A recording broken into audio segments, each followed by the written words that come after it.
যে মানুষের যে অহংকারের জন্য আল্লাহ তাআলা নিজে দেখিয়ে দিয়েছে যে আমি 5 দিন 7 দিনে কি করতে পারি, আমি ধ্বংস করে দিতে পারি। আজকে আওয়ামী লীগের মতো একটা দল দেউলিয়া হয়ে গেছে। Awami League is nowhere.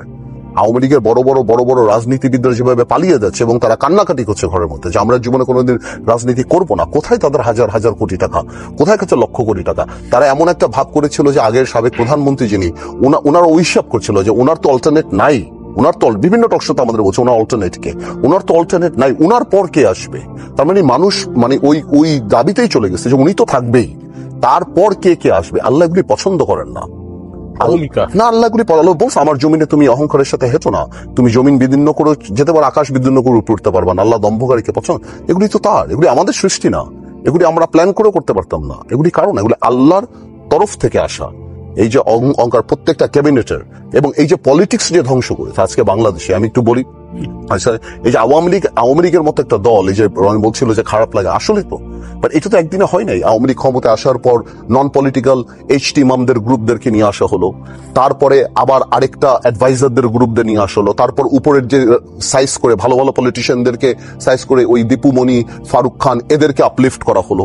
তারপর লাস্টে কি হলো, আওয়ামী লীগ দুই ভাগে বিভক্ত হয়ে গেল। একদিকে non political Anisul Haque, non political Salman Rahman, non political Arafat, non political Nawfel, আর অন্যদিকে ওবায়দুল কাদের। এবং আজকে ধ্বংসটা কারা করেছে? এই যে সাবেক প্রধানমন্ত্রী যখন বলল যে রাজাকারের সন্তানরা পাবে, নাহলে কি রাজাকারের সন্তানরা পাবে, এটার যে গ্যাপটা ছিল ওইটাকে ক্লিয়ার, ওইটাকে নষ্টটা কি করলো, যেটা ওইটা নষ্ট করলো এই পলক, এই নফেল স্ট্যাটাস দিয়ে যে রাজাকাররা দেশ ছাড়, এই ছাড়ে দেশ ছাড়, এবং ছাত্ররা রাগ হয়ে গেল। এই যে এই যে আরাফাত কিভাবে বলে, একটা ছেলে যখন সে নিজের অধিকারের জন্য জীবন দেওয়ার জন্য প্রস্তুত, আরাফাত দাঁড়িয়ে বলছে ওনাকে ড্রাগ করা হয়েছে। It is questioning the integrity of that boy. এটা মানুষের হৃদয় লাগে যে আমি আমার অধিকারের জন্য জীবন দিতে চাই, আর তুমি বলছো আমাকে ড্রাগ করা হয়েছে। আরেকজন দেখলাম সেলিম মাহমুদ বলছে যে ওই যে যখন মারা হচ্ছিল বলছে এটাকে মারাই হয়নি, এটা নাকি বানানো হয়েছে। এই ধরনের ঘটনা ঘটেনি। এতে মানুষের হৃদয় রক্তক্ষরণ হয়। এই যে মানুষগুলি নামে, এই যে রাগ, মানুষের যে ক্ষোভ, আপনি আগে কোনোদিন দেখেছেন? কোনোদিনও দেখেন নাই। এগুলি ক্ষোভ মানুষের মধ্যে থেকে আসছে। তারপর যে দেশ চালানোর, ওকে উঠিয়ে নিয়ে আসো, ওকে এখানে রেখে দাও, ওকে মামলা দিয়ে দাও, ওকে ধরায় দাও, ওকে এই করো, ওকে সেই করো। আর করাপশন, আপনি যদি আজকে, আমি মনে করি যে সালমান রহমান সাহেব 2 বার ফাঁসি হওয়া উচিত। আমি পার্সোনালি বিলিভ করি এটা। এক হলো এই দেশের অর্থনৈতিক রাষ্ট্রদ্রোহিতার জন্য, ইকোনমিক রিজনের জন্য। উনি শেয়ার মার্কেট থেকে আরম্ভ করে, ব্যাংকিং সেক্টর থেকে আরম্ভ করে, গভর্নরও উনি ছিলেন বাংলাদেশ ব্যাংকের, এবং অর্থমন্ত্রী উনি ছিলেন। লোটাস কামালে শুধু বসার একটা মাঝে একটা লোক, কিছুই না, কিছু টাকা পয়সা আদম তাদম করে কামাই করত, সবকিছু উনি করে বাংলাদেশের ইকোনমি ধ্বংস করে দিয়েছেন একদম। সেই 96 থেকে উনি কিন্তু এই ব্যাংকে খায়নি, উনি শামিলা বাহরাইনের ব্যাংকও খেয়েছে, $49 মিলিয়ন, লন্ডনে ব্যাংক খেয়েছে, ওনার অভ্যাসই তাই। এবং উনি সব কিছুগুলি ভেঙে ফেলেছে, বাংলাদেশের অর্থনীতিকে ধ্বংস করে দিয়েছে। এবং লাস্টে ওনার এই টাকা পয়সা রাখার জন্য উনি পলিটিক্সে ঢুকে এই যে হত্যা প্রক্রিয়ার যে এজেন্সি, যেটা ক্রিমিনাল এন্টারপ্রাইজ, যার মাধ্যমে এই হাজার হাজার মানুষকে মারা হলো বা হত্যা করে, এর মধ্যে মুখ্যভূমিকা পালন করেছে। সো উনার 2টা মামলা হয়েছে, ট্রাস্ট মি। উনি এই যে আনিসুল হক সাহেব, কি দরকার আপনার বাবা এত নাম করা একজন লয়ার, আপনার দরকার কি একটা চেম্বার খুলে, আমি নাম বলবো না, ওনার একটা চেম্বার আছে, উনি ওই চেম্বারে আপনি টাকা দিলেই সিএমএম কোর্ট, মহানগর আদালত আপনি পেয়ে। আমি উকিল, সবাই জানে বাংলাদেশের সবাই, প্রতিদিন 2 কোটি 3 কোটি টাকা কামাই করে প্রতিদিন। আমি আপনাকে একটা উদাহরণ দেবো, আপনি অবাক হয়ে যাবেন। আমার সাথে একটা ছেলে অ্যারেস্ট হলো, ডেভিড নামে একটা সাধারণ ব্যবসায়ী ভাই, সাধারণ, কিচ্ছু জানে না, আমার সাথে অ্যারেস্ট হয়েছে। ওনাকে নিয়ে আসলে উনি জানেই না কেন, পরে খবর পেলাম সালমান রহমান সাহেবকে অ্যারেস্ট করেছে, বিকজ $400 মিলিয়ন একটা টেন্ডার সালমান রহমান পায়নি, because of his criminal record. David পেয়েছে, ডেভিডের ক্রিমিনাল রেকর্ড করানোর জন্য, এবং সেই ডেভিডকে অ্যারেস্ট করে 5 দিনের রিমান্ড দিয়ে নেগোশিয়েট করে এই লোকটা, আমি আর উনি একই বিছানায় থাকতাম, উনি আমাকে তার কাছ থেকে এই যে আপনারা ডিবি হারুন, লেকশোর হোটেল, আমি এই অনুষ্ঠানে বলছি যে লেকশোর হোটেলের ভিডিও নিয়ে আসা উচিত এই মুহূর্তে, যে গত 1 মাস ওখানে কত নেগোসিয়েশন হয়েছে রাত 11টার পরে, তার কাছ থেকে টাকা নিয়ে আনিসুল হকের চেম্বার দিয়ে বেল নিয়ে নিল। This is a criminal enterprise. হাজার হাজার কোটি টাকা তারা এভাবে নিয়েছে এবং রাষ্ট্র ধ্বংস করে দিয়েছে। এই যে আনিসুল হক বলতো না, একটা বক্তব্যে মনে আছে, আনিসুল হক বলছিল আমি অ্যাটর্নি জেনারেলকে বলে দেব, আমি নির্দেশ দিয়েছি অ্যাটর্নি জেনারেলকে। আপনি নির্দেশ দেওয়া কে? ওরা বলে আইনের শাসন, এটা আনিসুল হকের শাসন। এরা রাষ্ট্রদ্রোহী। তো এইভাবে করে এই সিস্টেমগুলি যখন, এবং প্রত্যেকটা সিস্টেম, আপনার মনে আছে বাংলার বাণীতে 1975 সালের পরে শেখ ফজলুল হক মনির একটা কলাম ছিল, মনেমের আমলা দিয়ে নতুন বাংলা চলে না। সঠিক। হ্যাঁ, 75-এর পরে যে ছিল, এটা তো অনেকটা এরকম যে আওয়ামী লীগের আমলা দিয়ে কি নতুন বাংলা চলবে? চলবে না। This is very important. কিন্তু চালাতে হবে, আমাদের অ্যাডাপ্টেবিলিটি করতে হবে। এখন এর মধ্যেও ভালো অফিসার আছে, এর মধ্যেও ভালো পুলিশ আছে, এর মধ্যেও ভালো জাজেস আছে, তাদেরকে ওই অ্যাডাপ্টেবিলিটি, ওই গুড সেন্সের জায়গায় নিয়ে এসে আমাদের চালাতে হবে। But Awami League has destroyed the country.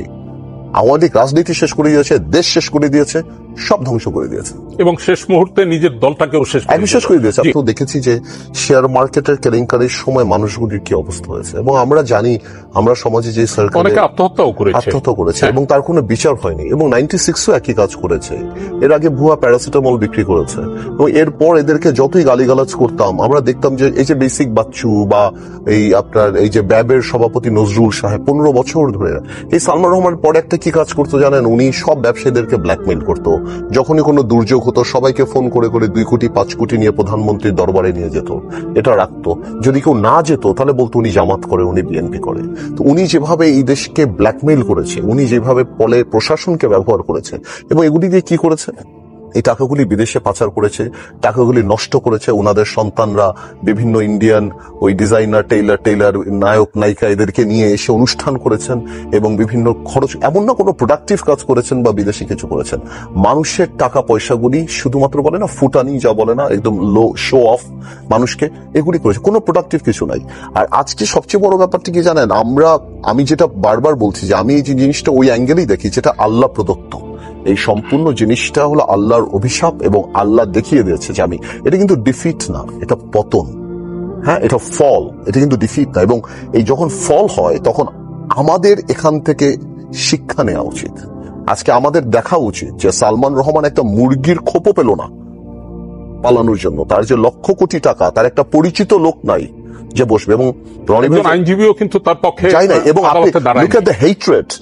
মানুষ কিভাবে সেখানে গিয়ে ডিম মারছে, স্যান্ডেল মারছে, ওনার সন্তানরা এগুলি দেখছে না যে আমার এই কি লাভ, আমার এখন মেফেয়ারে বসে হাওয়ানা চুরুট খেয়ে, যে আমার বাবার এই অবস্থা বা আমার মার এই অবস্থা, আমার চাচের অবস্থা, কোর্টে বমি করে দিয়েছে ভয়। হ্যাঁ, এক্স্যাক্টলি। আচ্ছা, কি লাভ কি? আমি যখন দেখছি সোশ্যাল স্ট্যান্ডার্ড কোথাও গেল, টাকা doesn't matter, even a prostitute makes money, it seriously doesn't matter আপনি কতটা পায়। টাকার সাথে যদি শুনেন, আমি আপনাকে একটা কথা বলি, এই কথাটা মনে রাখবেন, আপনি যদি টাকা পয়সা কামাই করেন না, দ্যাটস প্রফিট। আপনি যখন অনেক বেশি সম্পত্তি করবেন, লাভ হবে, দ্যাটস গ্রোথ। ওর মধ্যে যখন মোরালিটি থাকবে, that's success, that is success. So আজকে সালমান রহমানদের কোটি কোটি হাজার হাজার লক্ষ কোটি টাকা, সালমান কেন, সালমান বলেন, এসালম বলেন, যাদের বলেন, এদের জন্য কি অপেক্ষা করছে, এই যে অসম্মানী অপেক্ষা করছে, যেটা রনি একদম ঠিক মতো বললো, যে এদের সন্তানরা ভবিষ্যতে কি মুখ দেখাবে, কার সাথে কথা বলবে। এটা তো আল্লাহ তো ওইটা রেখে, আমি বললাম না যে ওনার মনে করি মার্কেট কেলেঙ্কারির জন্য ছোট ছোট এই যে মনে করেন চোরাই গাড়ির ব্যবসায়ী আছে কিছু, তারপর আরো কিছু দালাল আছে, এদেরকে দিয়ে উনি ওই কোম্পানি, সিক কোম্পানিগুলি এনে এটাকে ফুলিয়ে ফাঁপিয়ে ওগুলি দিয়ে শেয়ার মার্কেটে দিয়ে যখন রাস্তায় নামলো, ঠিক সেই সময় কিন্তু সালমান এফ রহমানের উদ্যোগেই সাবেক প্রধানমন্ত্রী শেখ হাসিনাকে নিয়ে সব ব্যবসায়ীদের একটা সম্মিলন, অলওয়েজ। হ্যাঁ, this is what it does. এবং এটা কেবল এইবারেই না, প্রতিবার। এবং আপনি জানেন আসলে যে অন্য কাউকে টাকা দিয়ে দেবে, কিন্তু আল্লাহর দরবারে তো টাকার কোনো দাম নাই, আল্লাহ নারাজ হচ্ছে। আমি আজকে দেখছিলাম সালমান এক জায়গায় বলছে যে কোরআনে তেমন কোনো সমস্যা নাই, তার মানে আমি জানি আপনি দেখেছেন নাকি ওনার একটা বক্তব্যে, আপনি চিন্তা করেন কোন লেভেল পর্যন্ত চলে গিয়েছেন, কার ভুল ধরা, কার সঠিক করা পর্যন্ত হাত চলে গেছে। এই জিনিসগুলি থেকে আমাদের শিক্ষা নেওয়া উচিত। এবং ওনার যেটা সিন্ডিকেট ছিল, ঠিকই বললো যে সালমান রহমান কিন্তু অনেক আগের ব্যবসায়ী, ওনার আশেপাশের যারা ছিল কেউ কিন্তু ওনার বন্ধু না, উনি ছোট ছোট কিছু লোক বের করতেন। So unfortunate that Salman Rahman বা দরবেশ, উনি সব ব্যবসায়ীকে পার্সোনালি বলে দিত যে আপনি এটা বলবেন, আপনি এটা বলবেন, আপনি প্রশংসা করবেন, আপনি এটা করবেন। কেউ যদি সত্যি কোনো কথা বলতে চেত, সেটা যদি সালমান সাহেবের এগেইনস্টে যেত, সালমান রহমানের এগেইনস্টে যেত, তাহলে উনি সেটা বলতে দিত না, এবং উনি আগে থেকে বলে দিত। উনি তো 15 বছর উনি গণভবনের সম্পূর্ণ কেমিস্ট্রিটা জানতো, কার কথা কে শুনবে, কে বুঝবে, কাকে বলতে হবে, উনি সব জানতো। এই জন্য আগে থেকে একটা প্রিকনসেপ্ট আইডিয়া সবার মধ্যে থাকতো। কারণ ব্যবসায়ী মানুষরা সাধারণ মানুষকে দেখেন, এই বিসিসিআইটা কিভাবে ধ্বংস করেছে। সালমান রহমানের পায়ের কাছে যে পড়বে সে বিসিসিআই সভাপতি হবে। যে পায়ের কাছে পড়বে সে বিসিএস এর সভাপতি হবে। ইলেকশনটা উঠিয়ে দিল, ইলেকশনটা উঠিয়ে দিল, সব তার লোক, সব জায়গায় তার লোক। তো এই লোকরা আপনি কি বলেন? এই লোকরা কি একবার ফাঁসি দেওয়া যায়? এবং পরে যে আবার এই হত্যাগুলির সাথে জড়িত হলো, এই লোকরা আপনি কি করবেন? আপনি বলেন। বারবার ফাঁসি দিতে হবে আপনার দাবি সেটি।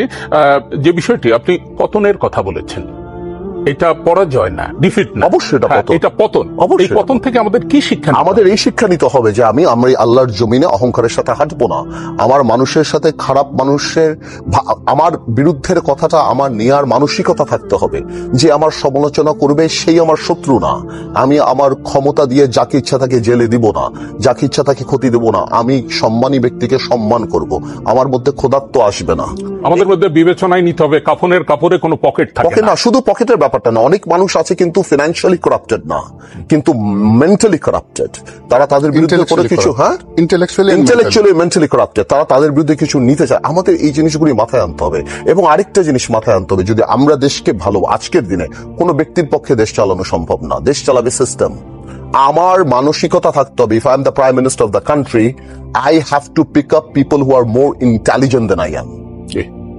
I may be politically qualified. So আমার চেয়ে বুদ্ধিমান ব্যক্তি আমার ক্যাবিনেটে থাকবে, সো দ্যাট আমি ইচ্ছা করলেও আমি করতে পারবো না। দেখেন, আমার নবী করিম সাল্লাল্লাহু আলাইহি ওয়াসাল্লাম, হযরত মুহাম্মদ সাল্লাল্লাহু আলাইহি ওয়াসাল্লামের সূরা কমিটি ছিল।